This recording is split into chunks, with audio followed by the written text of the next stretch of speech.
कारण यंदाच्या मंत्रिमंडळामध्ये पुण्याला 2 कॅबिनेट मंत्रिपद आणि 2 राज्य मंत्रिपद मिळण्याची शक्यता आहे। तर उद्या आहे शपथविधी आणि याच्यामध्ये जरी मुख्यमंत्री आणि 2 उपमुख्यमंत्री शपथ घेणार असल्याची माहिती समोर आली असली तरी देखील लवकरच मंत्रिमंडळ विस्तार होईल। मंत्रिमंडळामध्ये वर्णी लागणार आहे आमदारांची आणि याच्यामध्ये पुण्याला 2 कॅबिनेट मंत्री आणि 2 राज्य मंत्रिपद मिळणार असल्याची माहिती आहे।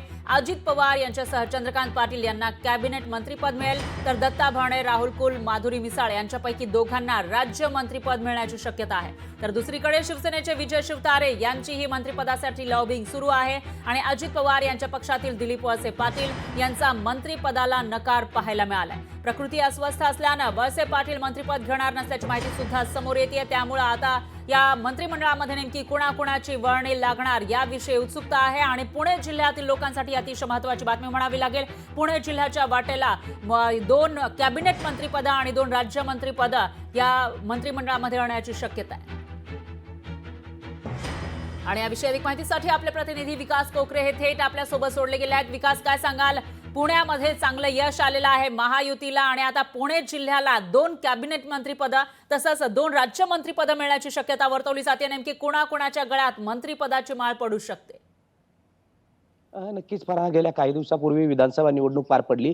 या विधानसभा निवडणुकीमध्ये 288 पैकी 230 जागा मिळवत महायुतीनं मोठं स्थान त्या ठिकाणी राज्यात मिळवलं आणि यामध्ये भाजप असेल, शिवसेना असेल, अजित पवार असतील यांच्या पक्षाला देखील चांगलं मताधिक्य मिळवून अजित पवारांनी 41 जागा तर एकनाथ शिंदे गटानं जवळपास 57 जागा आणि भाजप 133 जागा मिळवत सर्वात मोठा पक्ष ठरला। मात्र असं असतानाही आता 5 तारखेला या ठिकाणी सरकार स्थापन केलं जाणार आहे आणि यामध्ये विशेष बाबमध्ये पुणे जिल्हा हा राष्ट्रवादी काँग्रेसचा गड मानला जातो। यामध्ये जवळपास 18 आमदार हे महायुतीचे निवडून आलेले त्या ठिकाणी पुणे जिल्ह्याकडे अजित पवारांचं पारडं त्या ठिकाणी जड असल्याचे चित्र त्या ठिकाणी आपल्याला पाहायला मिळतंय। एकंदरीत या सगळ्या गोष्टीमुळे आता पुणे जिल्ह्याला 2 कॅबिनेट आणि 2 राज्यमंत्रीपद मिळण्याची शक्यता त्या ठिकाणी वर्तवली जाते। यामध्ये प्रामुख्यानं कोथरूड मतदारसंघाचे आमदार कोथरूड मतदारसंघाचे आमदार त्या ठिकाणी चंद्रकांत पाटील असतील किंवा बारामती विधानसभा मतदारसंघाचे आमदार अजित पवार हे त्या ठिकाणी असतील आणि इंदापूरमध्ये मोठ्या मताधिक्याने त्या ठिकाणी निवडून आलेले